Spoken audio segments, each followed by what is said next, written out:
So hello, I'm Matthew Fuller from the School of Design, and I'm going to be talking about my investigation into down feather insulation.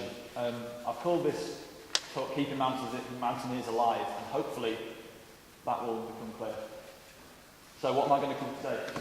I'll talk about me, I'll talk about my project, some background to my research aims, progress, and the impact of this research. So about me education-wise, I did a 4-year chemistry degree at York, and the whole time I was there, I loved it. But the stuff that I was really interested in was materials and the properties of these materials. And I've got a big hobby, which is mountaineering. And I thought, can I tie these two things together? Can I tie the sort of the materials interest with my hobby? And it turns out you can. If you go to Leeds, there's a really small little course called Advanced Textiles and Performance Clothing. So I did that 2 years ago, and ever since then I've been doing a PhD in a similar sort of area. So, my major interests I've mentioned is the outdoors, hiking, mountaineering, running, climbing, cycling, you name it, I do it. And also photography. All the pictures in this were taken by me. So my project is down feather insulation, and this is something that really, really excites me. It's important to me when I go in the mountains that I'm not freezing cold. I want to know why my down equipment is so effective. So what is down? Down is the under feather of waterfowl. That basically means ducks and geese. Swans also have down, but we don't farm swans for meat. That's where down comes from. It's a byproduct of the meat industry, largely speaking, which generally speaking gets around most ethical issues. I know some vegans and other people might not approve, but generally speaking, down is a byproduct of the meat industry, and birds are not killed purely for their down. And it's an incredible insulating material. That's the real key to it. It's the better insulating material than pretty much anything else on the planet. It's better than anything else that goes in clothing. Things like Primaloft and Thinsulate, which you might have heard of, they're absolutely not a match on down. I'm sure I wasn't the only person to use a down quilt last night and to walk in this morning when it's freezing in the down jacket. That's what down looks like. Not a particularly great image on a microscope. This is a scanning electron microscope. It's a really, really high-powered microscope.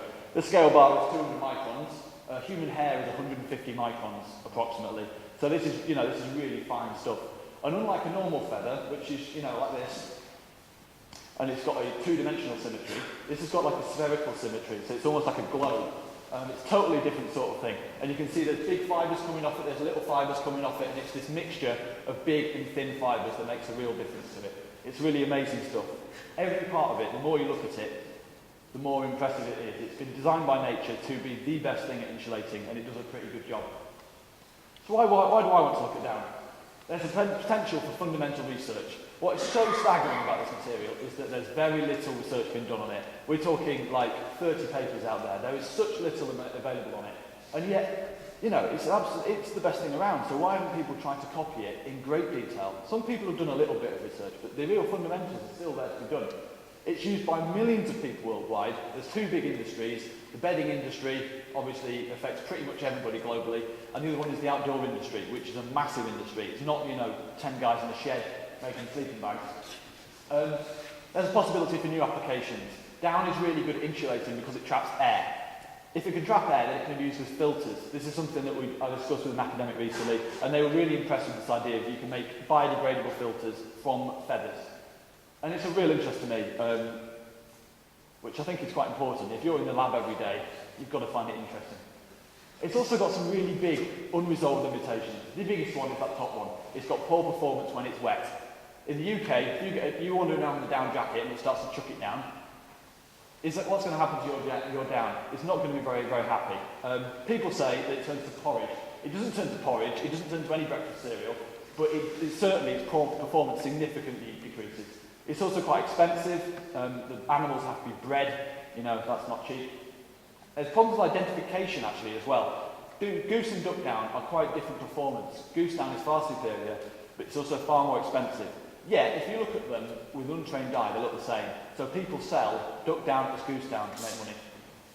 It requires optimal density, which is something I'm going to talk to you a little bit about later. And there's also these ethical issues. It's bred for meat generally, but some people have been found plucking live animals, which is illegal both in the UK and Europe and in America. But this is an issue with the material. So this is really fundamental research, which is what I'm doing. It's an extremely complicated material. And I'm going to try and look at its physical, chemical and mechanical properties and how these impact on its thermal properties. And other fibres have been studied in massive detail. Things like wool, nylon, cotton, which is other sort of textile fibres, they're studied at massive length. Leeds in the 1960s did about 700 papers on wool. If you go to the library, there's a million papers on wool. And yet this down has been ignored. It's bizarre. So the question to answer is, what is down made of? That sounds so obvious, but we don't actually know. We know it's a keratin-based fibre, so a bit like wool or hair, but on a microscopic level, if you snap it down the middle, we don't know what happens. We don't know whether you've got layers or what. Its mechanical properties are relatively unknown. How does it resist compression? So, you know, when you've got your sleeping bag, it doesn't just go flat, which is an absolute disaster. Why does it do that? And yet you can compress it really small so you can carry it. Why is down such a good insulator? Obviously it traps air, but we don't know much more than that. What are its surface properties? These are obviously really weird because down is actually water repellent. If you put down in water, it floats, it doesn't sink.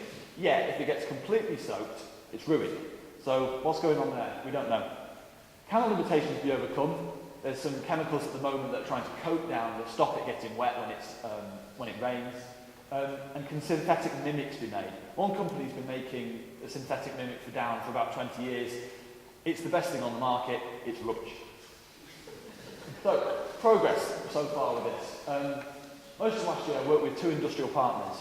Unfortunately, all of this falls under non-disclosure agreement, so I can't say a great deal about it, which is slightly frustrating.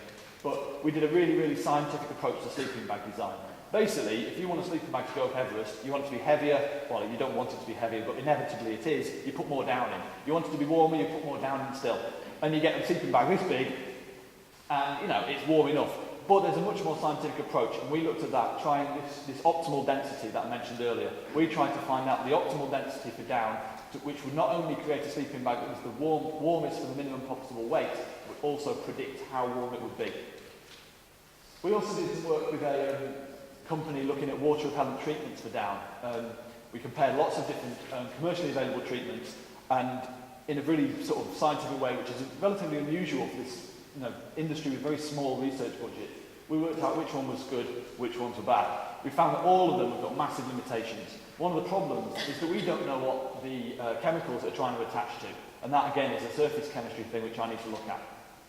Also did a really thorough literature review, and I realised quite how little has been done on down. When I was planning the project like 2 years ago, I was thinking, there's got to be loads out there, I've just not found it yet. And yet, there isn't. It's absolutely baffling.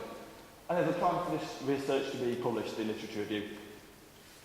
So the impact of this, the direct project impact so far is that the sleeping bag company we worked with, they're releasing their sleeping bag next year. One of the sleeping bags has already been at Mount Everest. And they've had the greatest uptake of sales so far already. So advanced sales are better than they've ever had before. Their sleeping bags are also much improved. The other company we worked with, they're going to release water-resistant down products next year. They're not perhaps the best they're ever going to be, but at the moment they're the best you can get. And the indirect impact, ukclimbing.com might sound like a really niche website, but it's actually pretty big. It's the biggest outdoors website in Europe. And I've written 2 articles for them. One went up about 6 months ago, one is going to be published next week. Over 20,000 unique views is the first thing. And the thing was that so many people in the outdoors, they're really, really passionate about it, they love it, they're really, they think of themselves as real equipment geeks. People obsess about sleeping bags and stuff. They don't have a clue what down really is, they don't know what it works. And so this was there was 2 articles written, and both of them were really quite scientific look at things, which is not available to a sort of lay audience normally. You'd have to be searching through journals for the sort of information I was trying to portray. I'm also a member of the Down Task Force, which is an international organisation of about 80 people that meet every 4 months or so. There's a meeting in 2 weeks' time. Unfortunately, I'm going to miss that one. But they discuss ethical issues in down and try to improve the traceability of the supply chain. Long-term impact, hopefully we're going to understand about down feathers a bit more. How do they work, why they're so effective, and can they be improved? Improving them is a really, really complex one, and that might be further down the line. Aid identification of the feathers, is there an obvious way to tail apart goose and duck down? Use in new applications, things like filters, and is there potential for synthetic mimics? Making things out of petrol will make them cheaper. There's obviously a different ethical issue, but the ethical issue is birds being killed is not there. So conclusions, most important thing I said today is that down is an incredible material. Next time we look at a down jacket or a sleeping bag or anything like that, just try to appreciate what's really in it. It is unbelievable stuff, but we don't know much about it. If you study a little down cluster, I've got a pocket full in there. I don't routinely carry these around, but there's some in here. If you look at those for a couple of hours, you'll know more than anybody else in here, apart from myself. And yeah, research is going to ensure that down is not only understood better, but it's used more effectively. With the sleeping bag manufacturers, they've been using this material for so long based on a trial and error approach, and some real sort of empirical research with experimental basis is new to the industry. It's important to both academics and to industry. I would love it if one day, there's a whole department of down. I think it's unlikely, but potentially. And is there an opportunity for new down-based materials? So, thank you very much.